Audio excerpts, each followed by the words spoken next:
ओम नमः शिवाय। भक्तजनों, हर हर महादेव। श्री शिव महापुराण भाषा चतुर्थ कोटि से रुद्र संहिता का 11वां अध्याय। चंद्रभाल शिवलिंग की महिमा वर्णन। ऋषि बोले, हे सूत जी, अब उत्तर दिशा में शिव जी के जितने ज्योतिर्लिंग हैं उन सब के पाप नाशक महात्म का आप वर्णन कीजिए। हे महाभाग, आप धन्य हैं जो शिव जी में अपनी बुद्धि, आपकी बुद्धि इतनी तत्पर है। सूत जी कहते हैं, हे ब्राह्मणों, आपने महाबल लिंग की सुंदर कथा सुनी। अब उत्तर दिशा के शिवलिंगों के महात्म को सुनिए।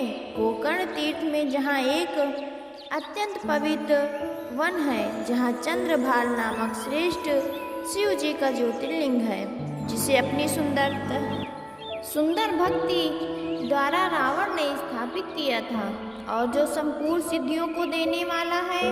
हे मुनीश्वरों, संसार के कल्याणार्थ चंद्रभाल शंकर जी वहाँ सर्वदा विद्यमान रहते हैं।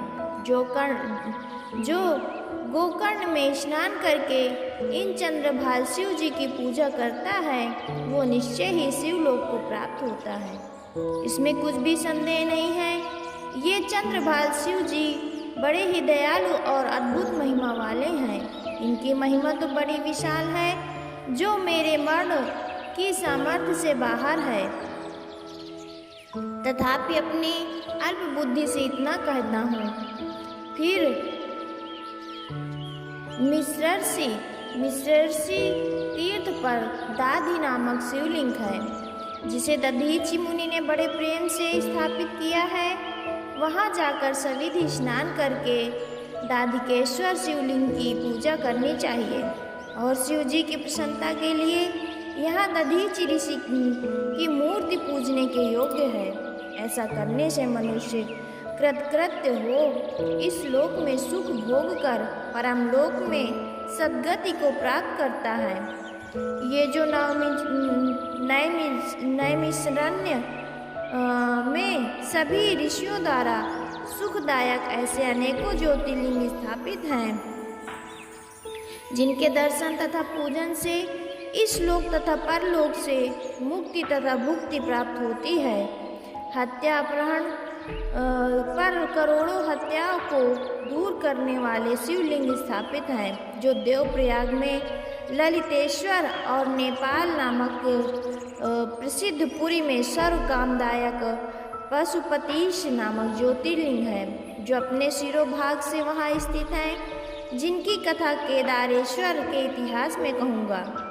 इसके पास ही मुक्तिनाथ नामक शिवलिंग प्रसिद्ध हैं, जिनके दर्शन तथा पूजन से मुक्ति भुक्ति प्राप्त होती है। हे मुनीश्वरों, इस प्रकार मैंने चारों दिशाओं के उत्तम लिंगों का वर्णन आपसे किया। अब और क्या सुनना चाहते हैं वो कहिए। चतुर्थ कोटि संहिता का 11वां अध्याय समाप्त। 12वां अध्याय लिंग रूप का कारण एवं हाटकेश महादेव की उत्पत्ति की कथा हम सुनेंगे। ऋषि बोले, हे सूत जी, आप व्यास जी के प्रताप से सब कुछ जानते हैं। इस कारण हम आपसे पूछते हैं कि संसार में उन्हीं लिंगों की पूजा होती है जिन्हें आपने कहा है, अथवा और भी लिंग पूजनीय है, और इसमें वही कारण है या और कुछ? हे सूत जी, हम लोगों ने सुना है कि शंकर जी की प्रिया ही लोक में बाण रूप हुई है, अतः इसका क्या कारण है? जैसा आपने सुना हो वैसा कहिए। सूत जी बोले, हे ऋषियों, हे ब्राह्मणों, इस कल्प कथा को जैसा मैंने व्यास जी से सुना है वैसा ही आज आप लोगों से कहता हूँ। ध्यान से सुनिए। एक समय दारुक वन में जहाँ बहुत से ब्राह्मण और ऋषि वास करते थे, उनकी परीक्षा और जगत के कल्याणार्थ नील लोहित शंकर जी अपना विकट रूप धारण कर जा पहुँचे, जिनका दिगंबर रूप अत्यंत तेजस्वी था और जो विभूति भूषण से शोभायमान कामियों की सी चेष्टा करते हुए हाथ में ज्योतिर्लिंग धारण किए है। उन्हें देखकर ऋषि पत्नियां भयभीत और व्याकुल हुई और कोई हाथ पकड़े आलिंगन करने लगी, जिससे उन्हें बड़ी प्रसन्नता हुई। फिर तो इसी समय वहाँ वे श्रेष्ठ ऋषि भी आ गए, जो पहले से ही परम शिव भक्त समिधा लेने वन में गए थे, तथा शिव जी के उस विरुद्ध रूप को देखकर उन्हें दुख हुआ और वे क्रोध से व्याकुल हो गए। शिव जी की माया ने उन्हें दुखित बना दिया। वे परस्पर कहने लगे कि यह कौन है। तब इस प्रकार उन मुनियों की ऐसी वचन सुनकर भी वे दिगंबर अवधूत कुछ न बोले। तब ऋषियों ने कहा, हे वेद मार्ग का लोप करने वाले, तुम इस विरुद्ध कार्य को क्यों करते हो? तुम्हारे हाथ में ये लिंग भूमि पर गिर पड़े। फिर तो ऋषियों से ऐसा कहते ही शिव जी का वो लिंग उस अद्भुत रूपधारी अवधूत के हाथ से उसी क्षण गिर पड़ा और आगे खड़ा होकर अग्नि के समान जलने लगा, तथा जहाँ जहाँ वो जाता था जलता था, वो आकाश पाताल स्वर्गलोक में भी प्रचलित हो भ्रमण करने लगा और कहीं भी स्थिर ना हुआ। उसे संपूर्ण लोक व्याकुल हो गया। सभी ऋषियों को बड़ा दुख प्राप्त हुआ, कोई भी देवता कल्याण को ना प्राप्त हुआ। जिस देवता ने शंकर जी को नहीं जाना, वे सभी दुखी हुए। फिर सब लोग मिलकर ब्रह्मा जी के पास गए, नमस्कार कर स्तुति किया और अपना सब वृतांत कहा। सब ब्रह्मा जी समझ गए कि ऋषियों पर शिव जी की माया का प्रभाव छाया गया है। उन्होंने कहा, हे विप्रो, आप लोग सब कुछ जानकार हैं, फिर ऐसा निंदित कार्य क्यों करते हैं? ये बिना जानने वाले तो एक बात है, शिव से विरोध कर कौन सुख पा सका है? वे साक्षात शिव जी हैं। मैं आप लोगों से यथार्थ कहता हूँ कि जब तक तीनों लोकों में वो शुभ शिवलिंग कहीं स्थिर नहीं होगा, तब तक शांति प्राप्त नहीं होगी। अतएव आप लोग कोई ऐसा उपाय करें जिसमें लोक स्वास्थ्य होवे। ये सुनकर ऋषियों ने ब्रह्मा जी से उपाय पूछा। ब्रह्मा जी ने कहा, इसके लिए आप लोग सर्वथा देवी पार्वती की आराधना कीजिए, फिर शिव जी की। यदि पार्वती साक्षात योनि रूप में हो जावे तो ज्योतिर्लिंग स्थित हो जाएगा। इसकी यह विधि है कि एक घट की स्थापना कर उसमें 8 दल का बुर्वा के अंकुरों से उसमें तीर्थों का जल भरो। पश्चात वेद मंत्र से उस कलश का सिंचन कर शास्त्रोक्त विधि से शिव जी का स्मरण कर उनकी पूजा करो। फिर शत्रुद्रीय मंत्रों से उस कलश में जल से उस लिंग को स्नान करा। उस मंत्रों से मार्जन करके शांति को प्राप्त हो। फिर योनि रूप गिरजा तथा बाण को स्थापित कर उनका मार्जन करो। फिर सुगंध तथा चंदन से पुष्प, धूप, दीप और नैवेद्य आदि ले परमेश्वर शिव की पूजा कर उन्हें संतुष्ट करो। अपने प्रणाम तथा स्तुतियों से, बाजोत और गानों से घूमकर जय का उच्चारण करते हुए मंगलाचार करो और कहो कि हे देवेश, संसार को प्रसन्न करने वाले आप प्रसन्न हो जाइए। आप ही संसार को प्रसन्न करने वाले अविनाशी तथा संहर्ता भी हैं। हे महेश्वर, आप ही संसार के आदि और अंतर्यामी हैं। अतः शांत हो, आप संसार का पालन कीजिए। इस विधि के करने से निश्चय ही सारे उपद्रव शांत हो जाएंगे और लोकों में स्वस्थता प्राप्त होगी। ऐसा सुनकर वे सभी देवता और ऋषि ब्रह्मा जी को प्रणाम कर सब लोगों को के सुख की इच्छा से शिव जी की शरण में गए। तब उन्होंने अपनी शरण में आए हुए देख उनकी भक्ति से पूजित और सत्कार पाए हुए शिव जी अत्यंत प्रसन्न हो उन ऋषियों से बोले, यदि मेरा ज्योतिर्लिंग योनि रूप धर्म से धारण किया जाए तो सब प्रकार का सुख प्राप्त होगा और बिना पार्वती के कोई मेरे इस ज्योतिर्लिंग को धारण करने में सामर्थ्य नहीं। आप लोग इसके लिए पार्वती जी की प्रार्थना कीजिए।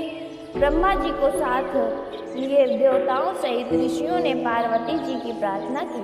पार्वती सहित शिव जी को प्रसन्न कर उपरोक्त विधि के अनुसार श्रेष्ठ ज्योतिर्लिंग की स्थापना की और मंत्रों के अनुसार से सारी विधि कर शिव जी को प्रसन्न किया।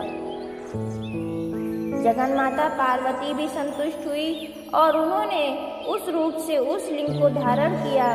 तब योनि रूप पार्वती ने उस लिंग की स्थापना होने पर बड़ा आनंद हुआ। फिर तो वो ज्योतिर्लिंग तीनों लोकों में प्रसिद्ध हो गया और पार्वती सहित शिव जी की उस प्रतिमा को हाटकेश नाम प्रसिद्ध हुआ, जिसके पूजन से सभी प्रकार के सुख प्राप्त होते हैं। चतुर्थ कोटि रुद्र संहिता का 12वां अध्याय समाप्त। 13वां अध्याय बटुक उत्पत्ति वर्णन। शिव जी बोले, हे द्विजो, जैसे तीनों लोकों में ज्योतिर्लिंग रूप शिव जी पूजनीय हुए, वह मैंने तुमसे प्रेम सहित कहा। अब आगे और क्या सुनना चाहते हो वो कहो। ऋषियों ने कहा, हे प्रभु, अब आप मुझे अंधकेश्वर नामक शिवलिंग की तथा अन्य शिवलिंगों की महिमा सुनाइए। सूत जी कहने लगे, जब समुद्र में रहने वाले अंधकासुर ने तीनों लोगों को वश में कर देवताओं को कष्ट देना आरंभ किया, तो सब देवता दुख से व्याकुल हो शिव जी की शरण में गए और बड़ी स्तुति की। तो शिव जी ने देवताओं से अंधकासुर को मारने का वचन दिया और कहा कि तुम अपनी सेना लेकर चलो, मैं अपने गणों सहित आता हूँ। देवता ऋषियों के साथ ले अंधक के गर्त में आए। अंधक अपने गर्त से निकलकर उनसे युद्ध करने लगा। दारुण युद्ध हुआ, परंतु शिव जी की कृपा से देवता बलवान हो गए थे, जिससे उन्होंने अंधक को मार भगाया। अंधक भागकर अपने गर्त में आया, जहाँ शिव जी पहले से ही सतर्क स्थिति थे। वहाँ ज्यों ही गया, वहाँ त्यों ही उन्होंने शूल उठा उसका छेदन कर दिया। वो शिव जी की स्तुति करने लगा। शिव जी ने प्रसन्न होकर कहा, वर मांगो। दैत्य ने सत्य भाव धारण कर शिव जी की स्तुति कर उनकी वहीं स्थिरता मांगी। शिव जी ने उसे उसे गर्त में छोड़ दिया और स्वयं लोक उपकार के लिए वहाँ स्थित हो गए। जो 6 महीने तक इस अंधकेश नामक ज्योतिर्लिंग को पूजता है, निसंदेह उसका मनोरथ पूर्ण होता है। यदि वो ब्राह्मण हो तो वृत्ति सहित पुजारी कहलाता है और पूजा करते हुए देवलोक को जाता है, तो उसे पूजा का अधिकार नहीं होता। इतनी कथा सुनकर ऋषियों ने पूछा कि हे महाव्रत, देव चक्र किसे कहते हैं और उसका क्या कार्य है? लोक कल्याण की दृष्टि से इस तत्व को मुझे समझाइए। सूत जी कहने लगे, दधीचि नामक एक बड़ा ही शिव भक्त ब्राह्मण था, जिसके एक पुत्र और पुत्रवधू भी थी, परंतु पुत्रवधू दुष्ट कुल की थी और उसका नाम दुकुला था। उसका पति सर्वदा उसी के वश में रहा करता और उसके भी कई पुत्र थे, किंतु वे सभी शिव भक्त थे। एक समय सब जाति के संयोग से दधीचि को दूसरे ग्राम में जाकर रहना पड़ा, तो उस गांव वालों ने भी उन्हें वहाँ न रहने दिया और विशेषकर उस पुत्र और पुत्रवधू को अन्यत्र जाने पर बाध्य किया। वे दोनों दूसरे ग्राम को चले गए। दधीचि के उस पुत्र का नाम सुदर्शन था और वो सदैव शिव जी का पूजा किया करता था। एक समय जब शिवरात्रि का दिन आया तो सबने शिव जी का व्रत किया और सुदर्शन शिव जी की पूजा कर घर आया। घर में आकर शिवरात्रि में उसने अपनी स्त्री के साथ विहार किया और प्रातः बिना स्नान किए ही जाकर फिर शिव जी की पूजा कर दी। इससे शिव जी ने असंतुष्ट होकर उसे जड़ हो जाने का श्राप दिया और कहा कि अब तू मेरे स्पर्श का अधिकारी नहीं है, इससे दूर से दर्शन किया कर। जब दधीचि पुत्र सुदर्शन को शिव जी ने ऐसा श्राप दे दिया तो शिव जी की माया से मोहित हो वो शीघ्र ही जड़ हो गया। इतने में सर्वश्रेष्ठ दधीचि ग्रामांतर से वहाँ आ गए और पुत्र के प्रति शंकर जी का श्राप सुनकर दुख से रोने लगे और पुत्र को बार बार कुपुत्र आदि कहकर ताड़न करने लगे कि तूने मेरे उत्तम कुल को नष्ट कर दिया। पुत्र और पुत्रवधू को की नष्टता पर उन्हें महाक्लेश हुआ। वे उनके सुख के लिए भक्तिपूर्वक पार्वती जी की पूजा करने लगे। सुदर्शन ने भी चंडी पूजन की के विधान सहित महाभक्ति से शुभ छत्तों द्वारा भगवती गिरजा की पूजा की। पिता और पुत्र दोनों ही ने भक्ति वत्सल देवी पार्वती को प्रसन्न किया।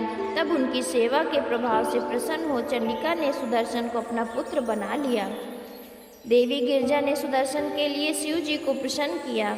जब शिव जी प्रसन्न हो गए तो देवी पार्वती ने नमस्कार कर सुदर्शन को उनकी गोद में डाल लिया। फिर भगवती गिरजा ने उस पुत्र को घृत से स्नान करा, एक ग्रंथ से युक्त उसे 3 तार का यथोपवीत यज्ञोपवीत धारण करा दिया और गायत्री मंत्र दिया। बालक ने श्री शिव सहित ओम नमः शिवाय मंत्र से 16 बार संकल्प तथा पूजन किया। प्रसन्न हुई चंडिका ने अनेक नाम तथा मंत्रों का पाठ कराया। शिव जी ने भी प्रसन्न होकर उसे अपना अधिकारी बनाना और कहा कि तुम लोग गोल तिलक लगाकर अब तुम लोग गोल तिलक लगाया करो और मुझ पर जो कुछ चढ़ाए उससे ग्रहण करो। अब तुम हमारी शिव संध्या किया करो और वही शिव गायत्री जपा करो। पहले मेरी सेवा फिर अपना कार्य, इस प्रकार करने से तुम्हारा कल्याण होगा। मैंने तुम्हें क्षमा किया। ऐसा कहकर शिव जी ने उसके चारों पुत्रों को बटुक रूप में चारों दिशाओं में अभिषिक्त कर दिया और चंडी पुत्र सुदर्शन को अपने निकट रख उसके पुत्रों को अनेक वरदान दिया। इस प्रकार शिव ने जगत के हित के लिए उन बटकों की स्थापना की और कह दिया कि तुम्हें जो पूजेगा वो मेरी पूजन के समान होगा। फिर तो शिव जी की कृपा से उनका बड़ा विस्तार हुआ। जब तक बटुक की पूजा ना हो जाए तब तक शिव जी की पूजा रहती है, अतः उनको पूज कर ही शिव जी की पूजा करें। शुभ अशुभ किसी भी कार्य में बटुक का त्याग करना योग्य नहीं है, क्योंकि प्राजापत्य और भोज्य में बटुक ही विशेष है। चतुर्कोटि रुद्र संहिता का 13वां अध्याय समाप्त। भक्तजनों, हर हर महादेव, हर हर महादेव।